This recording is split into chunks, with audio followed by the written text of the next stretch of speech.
পার্বতী পার্বতী মর্তধাম থেকে ভক্তগণ আমায় বারবার বলছে শোনো, তাই চলো দেবী, আমরা দুইজন মিলে মর্তধাম থেকে ফিরে আসবো।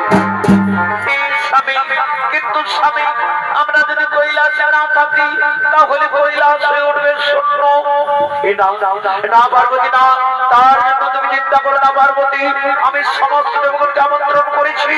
ওই দেখো পার্বতী, সমস্ত দেবগণ কৈলাসে।